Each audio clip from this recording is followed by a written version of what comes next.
If you have a smart speaker, you have access to the entire world of NPR and St. Louis Public Radio. All the latest news and all the captivating stories. Activate our voices with yours by telling your smart speaker to play St. Louis Public Radio. From St. Louis Public Radio. This is Politically Speaking.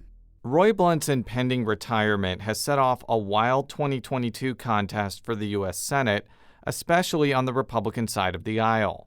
4 candidates have announced their bids, and more could enter the unpredictable contest. On the latest episode of Politically Speaking, the Kansas City Star's Jeanne Kuang and Jonathan Shorman join me to talk about what dynamics could direct the race to replace Blunt. Let's hit the music. This is the Politically Speaking podcast, the definitive show about Missouri politics. We have to talk about things that matter to people. I've tried to bring that same aggressive, iconoclast style with me to the United States Senate. I think my district is a model for the state. We put Missourians first. You just kind of have to find the common ground with people. I believe that this district deserves someone who represents their values. After I came back to St. Louis, I started thinking that I could have a bigger role on the change that I wanted to make.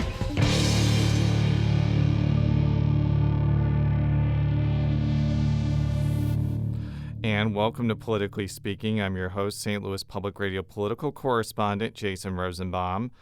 Joining me today are 2 great reporters for the Kansas City Star. Our first guest co-host, so to speak, today is the Kansas City Star's State House reporter, Jeanne Kuang, and the Kansas City Star's lead political reporter, Jonathan Shorman. I think you're both first-time guests to the podcast, but I wanted to bring both of you on because you both have been following Missouri's wild and wacky U.S. Senate contest, and you recently had an article about the dynamics of that race, which we're going to post in the web story for this. And I thought it would be a good time to take a step back and talk about sort of where we are primarily in the Republican primary, but we'll also touch on the Democratic primary as well. So for people that have not been paying super close attention, Roy Blunt announced that he would not be running for a third term, and 4 candidates have announced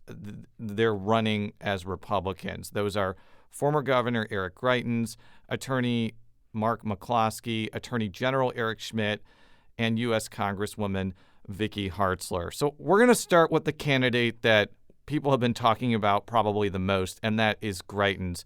Jeanne, I think that you've actually gone out to a Lincoln Days recently, and I'm not talking about the main one. I'm kind of talking about like a regional one and seeing Greitens speak. What has kind of been his message to grassroots activists, and what have been your general impressions when you've seen him speak? The first thing he really did was rattle off a list of different organizations, Women for Trump, X Group for Trump, that he said had endorsed him. So that was pretty much, kind of set the stage for what I think his candidacy is going to look like. And obviously, with him skipping the statewide Lincoln Days to go to the Arizona ballot audit, that's really what he's trying to carve himself out as, the Trump candidate. And he's definitely going to have a lot of competition on that front. He really didn't touch in Jackson County for that speech. He really didn't even really touch on his time as governor. It was barely mentioned. But obviously that was kind of the big elephant in the room. To just kind of take the Band-Aid off, as I like to say on the show, Greitens was governor from early 2017 to the middle of 2018, and he resigned amid a torrent of scandal involving allegations of sexual and physical abuse against a woman he was having an affair with, as well as improprieties at the charity that he helped found, the Mission Continues. I want to touch on the Arizona audit that Jeanne just mentioned and the reason he was not at Lincoln Days in Kansas City. This is actually a clip of Greitens on Facebook talking about that audit. Hey, patriots in Missouri and around the country, I want to tell you I'm here from Missouri, the show me state.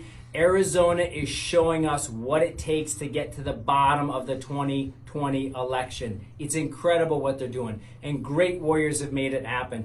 Jonathan, you were recently part of an article with Brian Lowry talking about how candidates like Greitens are kind of playing into this fantasy that the election could somehow be overturned. What do you think Greitens stands to gain or lose by taking this posture and really bringing attention to things like what's happening in Arizona? Right. And yeah, like you said, the article kind of explored some of the rhetoric that we've seen, especially from Greitens and to a degree McCloskey as well, about centered around the 2020 election. And right. I mean, Greitens going to Arizona, I think in a previous article, I described it as counter programming to Lincoln Days, the statewide Lincoln Days. And it's, he is trying, like Jeanne said, he's trying to really carve out this Trump space in a way that's going to be hard or tough for any other candidate to match.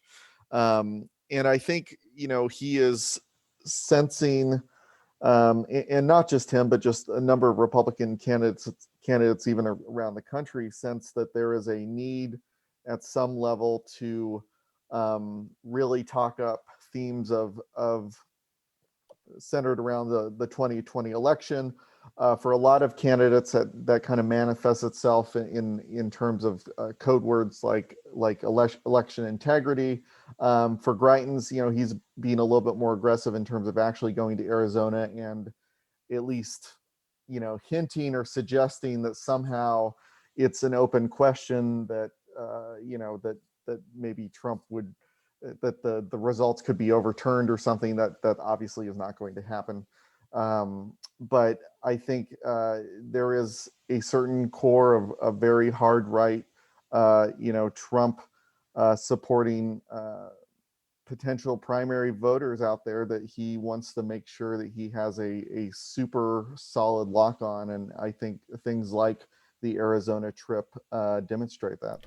So the interesting thing is, because both Jonathan and I were at Lincoln Days in Kansas City, I didn't really notice a lot of people when they were making speeches really hammering home on the 2020 election that much. I'm not going to say that it was never mentioned, because when Josh Hawley spoke, he talked about how he didn't regret objecting to the Electoral College votes on January 6th, but they kind of focused on other issues, and other speakers like Governor Mike Parson were very explicit about what had actually happened on the 2020 election. That is the blueprint of the Trump administration. All I've did is just been fortunate enough to be able to carry it out. And when we lost that race, our heart went out to that whole administration. I know mine did. But that's okay. It is what it is. Is that kind of a sign that maybe the continued complaining about the 2020 election results is not really polling that well, and it's really only catering to a very small aspect of the Republican base? Or is Parson kind of missing the bigger picture, and this is a bigger issue than people think? I think I would kind of go back to a point that I made earlier, which is that I think for some politicians are wanting to explicitly talk about the 2020 results and to keep relitigating that. A number of others are using language like election integrity and certainly support for changes to voter access, election laws, ballots and that type of thing going forward, which I think is a way, can be viewed as a way to kind of respond to some of the issues and some of the complaints that were brought up in 2020 without kind of getting into a space of just complaining about the 2020 results. I would also point out that Parson is not running for office currently, and may, quite possibly might not run for any future office. and so he might be willing to speak about these issues in a little different way. I also think some of the candidates are using their current elected positions to sort of like move that Trump conversation forward by saying, well, now I'm here bringing the fight to the Biden administration. That's something that Eric Schmidt as Attorney General has leaned very heavily on. And I think that kind of like moves that conversation forward instead of quote unquote dwelling on the election. Actually, Jeanne, you are a great seguer because we're going to move on to some of the other candidates. And I want to play a clip from Attorney General Eric Schmidt, who was at Lincoln Days, giving sort of his pitch about why he feels he's the strongest candidate in this race. Well, I've won statewide a couple of times and gotten around the state. I think people have gotten to know me. And I think my record, as being a lifelong and longtime conservative, fighting alongside President Trump as Attorney General for the America First agenda, that record's very clear. And also now pushing back on the Biden administration. I mean, the Republican attorneys general across the country are really the last, sort of the firewall from this really radical agenda. And our office has really taken the lead nationally. It's pretty clear to me that Schmidt is potentially like the Mitch McConnell-backed candidate. He's raised a lot of money. He's appeared on this podcast called the Ruthless Podcast, which is very much linked to McConnell. But I've also seen some more conservative Republicans kind of going after him and saying that he's really not that conservative. His record in the state Senate showcases he's actually a moderate pretending to be a conservative. Jeanne, what have you kind of heard from people about Schmidt's candidacy so far? So when he first declared, there was very much from, I think, kind of like Republican insiders, traditional Republican establishment folks, that he's a great candidate because compared to the other declared candidate at the time, Eric Greitens, he's so normal. He's got a family. He's just got this very traditional slant to him. And now that the field is getting bigger and bigger, I do wonder, I think it's a good question whether or not, with some other candidates who are kind of more out there, whether or not he's going to have to take a more aggressive position in order to carve out a special lane for himself. You mentioned a bigger field because after Schmidt announced, because he was the second candidate to announce after Greitens, we had a third candidate who has never run for elected office before, and that is Mark McCloskey, an attorney from St. Louis who made national news when he and his wife pointed guns at demonstrators who were marching to then Mayor Lyda Cruzen's house. Here is McCloskey at Lincoln Days. And then when Roy Blunt announced that he wasn't going to run, we started getting phone calls from people that were wondering if we were interested in doing it. And, it became a calling. We really felt that we should just put our lives on hold. And we felt this from the time that we were first attacked last summer. Do whatever we can to save this country because our freedoms are being stripped away from us so fast that if everybody doesn't stand up right now, our country's gone. So there are some people, including Jefferson County Republican activist Derek Good, who feel that McCloskey's entry into the race complicates things for Eric Greitens. I think everybody kind of assumed we'd have, if we had more than four, that it was Greitens' race to lose. But I think that McCloskey changes that dynamic, and so that may also even lead to more people coming in. So I'll throw it open to both of you. What do you think McCloskey's role in this race actually is? Well, I think certainly I think the predominant interpretation out there is that McCloskey in some way is likely, at least as the race stands right now, is likely to weaken Greitens' position. Certainly you can see how they would be competing for some of the same lane of voters. And, they're also in the same kind of wing of the primary because they're the two candidates who don't currently hold elected office compared to Schmidt and Hartzler. And just generally, I've heard there's a number of Republicans who are very, very worried about Greitens, very eager to defeat him. And you don't see that same kind of, private chatter about McCloskey. Certainly, I think there's, a number of even Republicans who would not like to see him as a senator.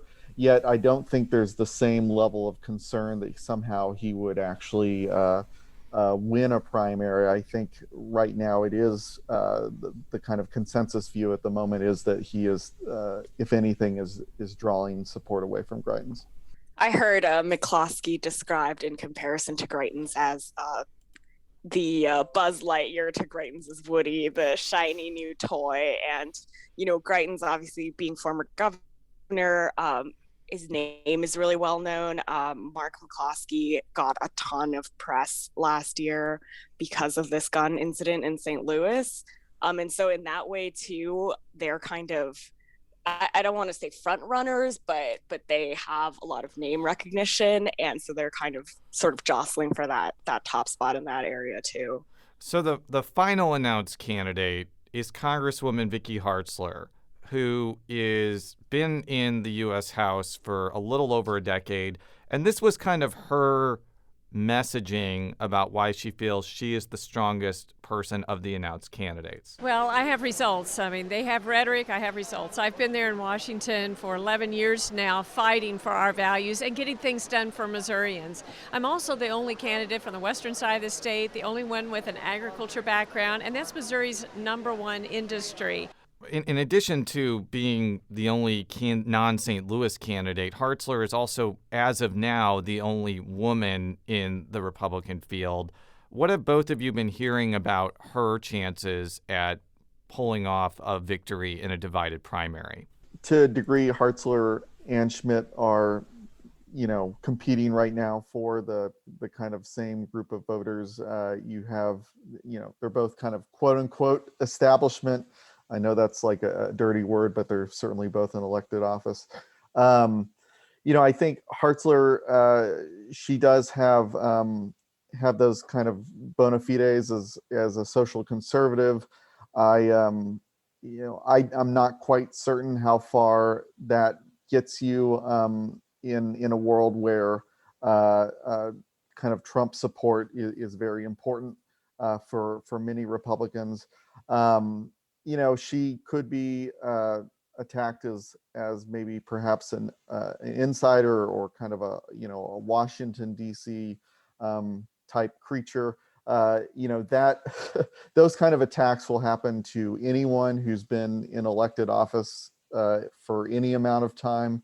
Basically, I think some cycles it sticks more than others. I think it's maybe a little bit too early to know whether that kind of charge would actually hurt her. But, I think certainly she's a competitor. And like you said, Jason, right now, kind of being the only candidate from outside the St. Louis area does set her apart. And you can see that just in the way she's campaigned so far. I believe she's the only candidate so far to have kind of a traditional campaign launch, with a rally and a speech. Everybody else went on Fox. Everybody else went on Fox News. She actually announced, I think, in person, and I assume took questions afterwards from reporters too. Right. And so that kind of was just it's one contrast to show you that she is campaigning and approaching the race in a little bit of a different way. We'll be right back after this quick break with the Kansas City Star's Jeanne Kuang and Jonathan Shorman.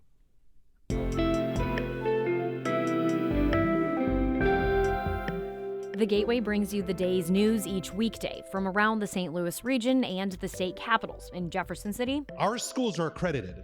We don't need this bill. And Springfield. How many more years must pass before lawmakers see time is of the essence? I'm Abby Larico. Join me each weekday for The Gateway on the STLPR app or wherever you get podcasts. And we're back on Politically Speaking, talking about the U.S. Senate race in Missouri with Jeanne Kuang and Jonathan Shorman of the Kansas City Star. So we've talked about the 4 candidates that have announced, and I want to spend the second part of the show talking about the dynamics in this race, particularly first off, the question about whether a divided field helps or hurts Greitens. And I think that there are obviously 2 mindsets on this. I think one is that the answer is yes, and that the more people that get in, the more it is likely that Greitens wins the primary. But I think that there are other people who think that Greitens has so many inherent weaknesses that it's almost incentivizing more people to get in. For example, Congressman Jason Smith, who is from Southeast Missouri, told me that, in a divided field, he feels like he would have an advantage just because Southeast Missouri is such a hotbed of Republican voters. Here is Smith talking with me at Lincoln Days. Missourians are smart. Missourians will pick the most conservative. They'll pick the candidate who is fighting for working class families, farmers, and small business. And they'll pick the candidate that has never backed down from the American First agenda. And a lot of folks can support President Trump or the American First agenda when it's popular, but when things got tough, they tuck and run. I didn't. In addition to Smith, Congressman Billy Long and Congresswoman Ann Wagner are also thinking about getting into the race, as well as Senate President Pro Tem Dave Schatz. I'll throw it open to both of you. What have you been hearing about a crowded field helping or hurting Greitens?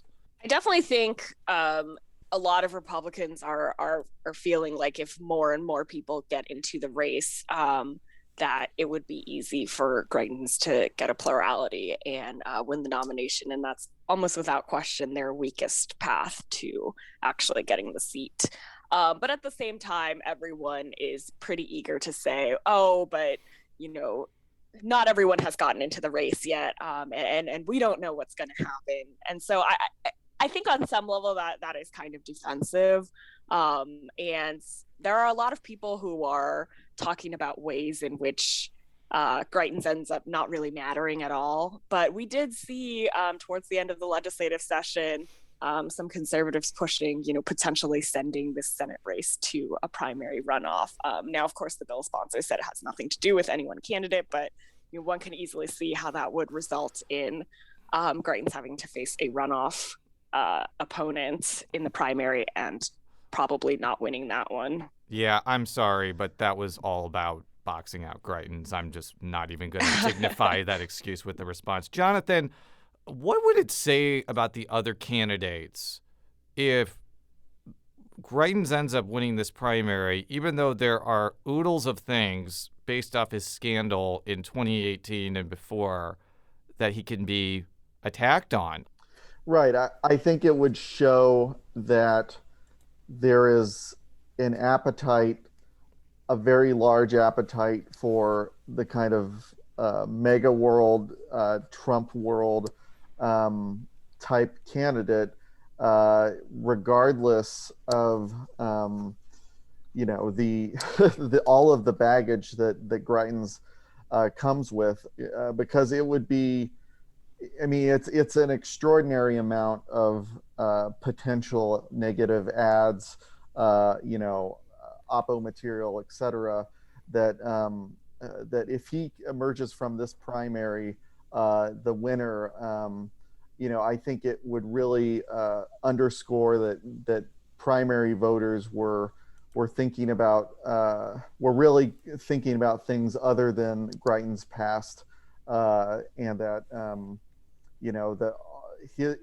they judged his past in kind of the scandals that beset him during his time as governor to be really maybe not immaterial, but certainly not top of mind as voters went into the ballot box. So you mentioned MAGA, which is an acronym for Make America Great Again, which was, made famous by former President Donald Trump. I think another dynamic in this race is whether Trump stays neutral or whether he endorses somebody.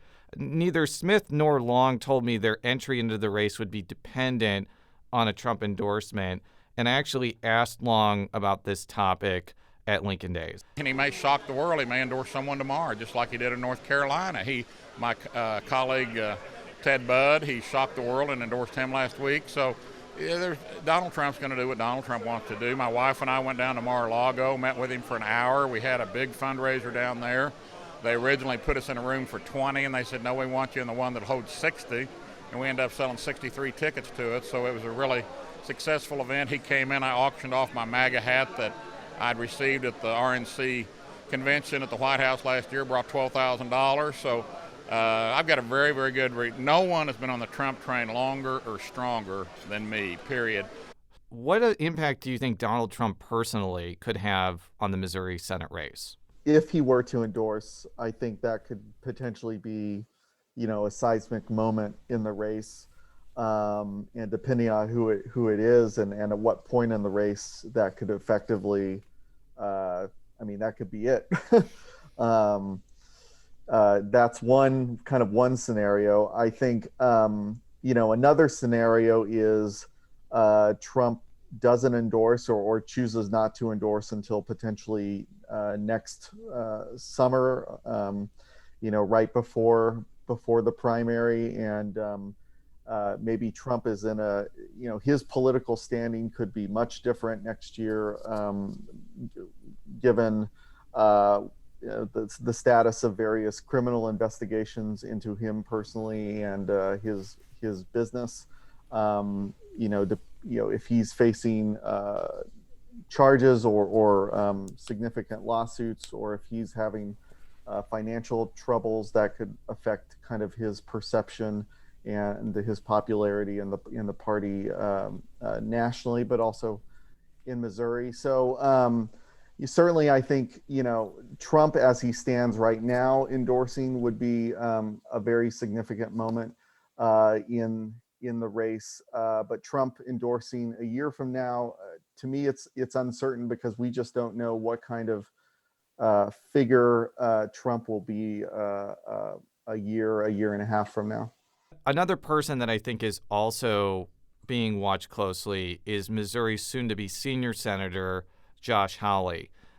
So I would say that out of everybody who was at Lincoln Days in Kansas City, Josh Hawley got the most rapturous reception from people. His speech on Friday night got a standing ovation, and there were dozens upon dozens of people standing in line to get Josh Hawley's book, The Tyranny of Big Tech, signed on Saturday, which signals to me that his popularity among Missouri Republicans has not really declined at all since January 6th. In fact, I think it's gotten more strong. And so I think what he says and does in this race matters. And this is what he had to say generally about the contest. And this is actually him answering a question about whether a big field helps Greitens. Oh, Jason, I don't handicap it. I mean, that's not my job. My job is, first of all, as a Missouri GOP voter, my job is to try to get to know the candidates I don't know. And, I'm going to cast a primary ballot next August, so I want to be well informed. And then I want to see us hold this seat. And my number one priority is to make sure that we get a great candidate and we win in November 2022. And the reason that's so important, Jason, is I believe Republicans will take back the Senate in 22, but we can't do it without Missouri. So the seat really matters a lot. So it's not a secret that Hawley and Greitens do not like each other, which was the pretext behind my next question to Hawley after that one. I mean, you called for him to resign. You found evidence that he committed a felony. Like, when you're talking with Donald Trump, I can't imagine that you're saying, I want this guy to be a senator with me. Like, am I wrong in those assumptions? Well, I never give the former president advice. I will say that I think former President Trump he understands the importance of this race in Missouri. He's been very, very interested in it. He's been very keyed on it. He's been watching the candidates who get in. I think a number of them have been down to see him at Mar-a-Lago or elsewhere. And, again, I just think there's a ways to go in this, a long way to go, but I'm going to try to do my due diligence and just do my part to make sure that we get a great candidate and that we win in November. So what do both of you think about Hawley's role in this race? And if he comes out and outwardly says, do not vote for Eric Greitens, what do you think that means about the state of the race? A anti-endorsement, if you will, of Greitens would be to agree to a degree, kind of stating the obvious. Like you said, the two men, clearly there's no love lost there. Although it would be, I think, it's still a significant development for Hawley to kind of go on the record in a public way, asking Republican voters, please don't vote for Greitens.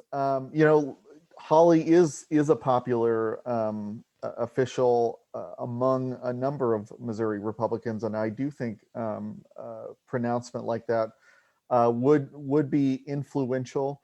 But I also have to ask myself, what is the kind of cross section of folks who, respect and like Josh Hawley, but also respect and like Eric Greitens. And I don't know how large that Venn diagram is. I think it exists. I'm just not sure how large it is. If it were to come to that point, I think it would signal a certain level of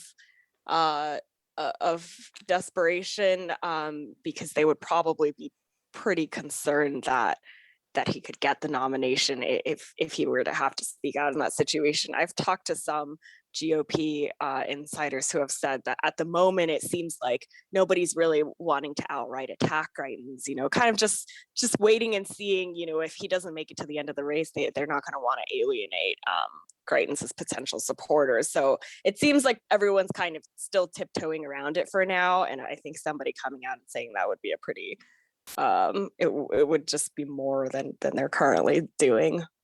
So I want to talk about why Republicans are so nervous about Greitens potentially winning this primary. It's certainly possible, and I would say slightly likely, that Missouri is such a Republican state that any of these people could win, even Greitens. But there are Democrats like former U.S. Senator Claire McCaskill who believe that Greitens would be so damaged out of this primary that whoever comes out of the Democratic primary could have an actual chance of winning this race. And she has one person in particular that she thinks would be particularly notable. I think Jay might run. I'm not breaking a story here. I think he might run.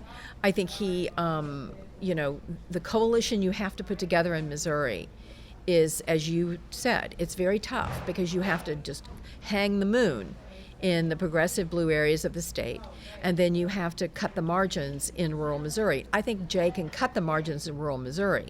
I think he would have some work to do to make sure that the progressive wing of the Democratic Party was enthusiastic about him.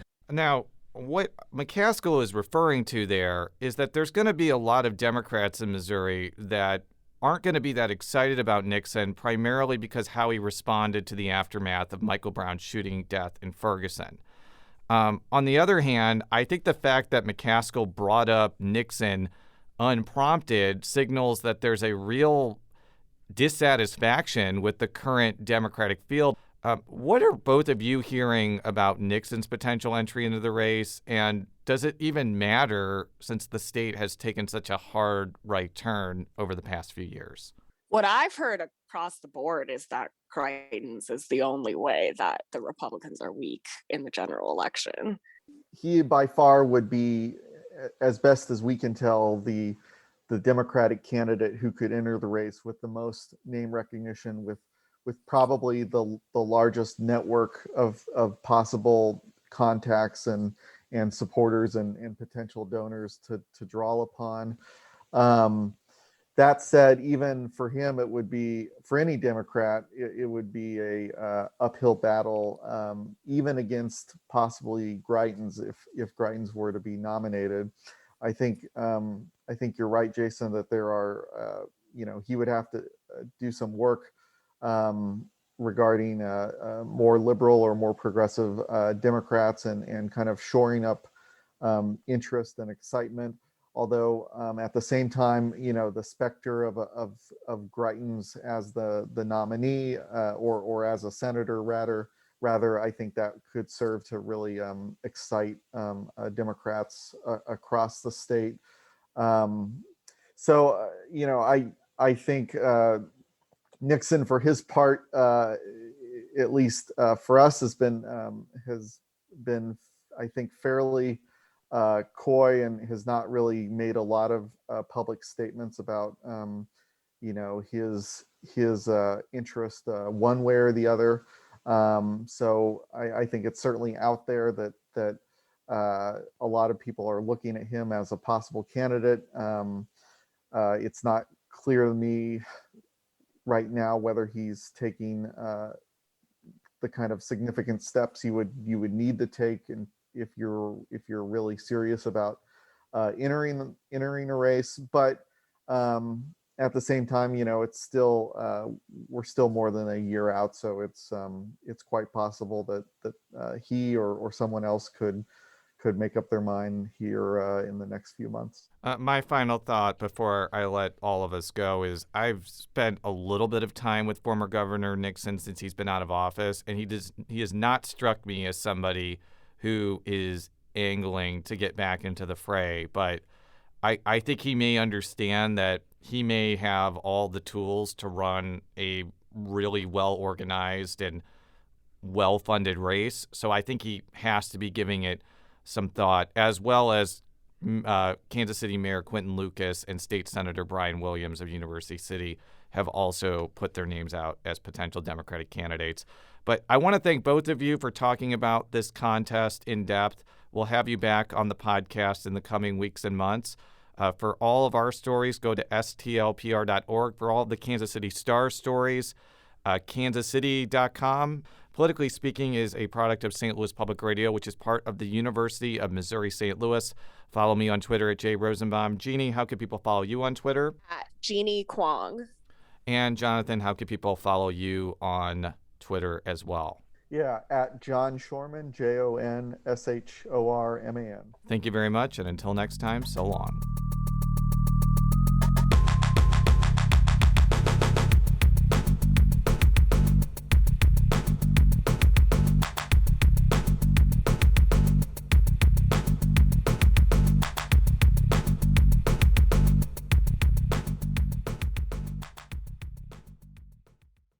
From St. Louis Public Radio. This is Politically Speaking.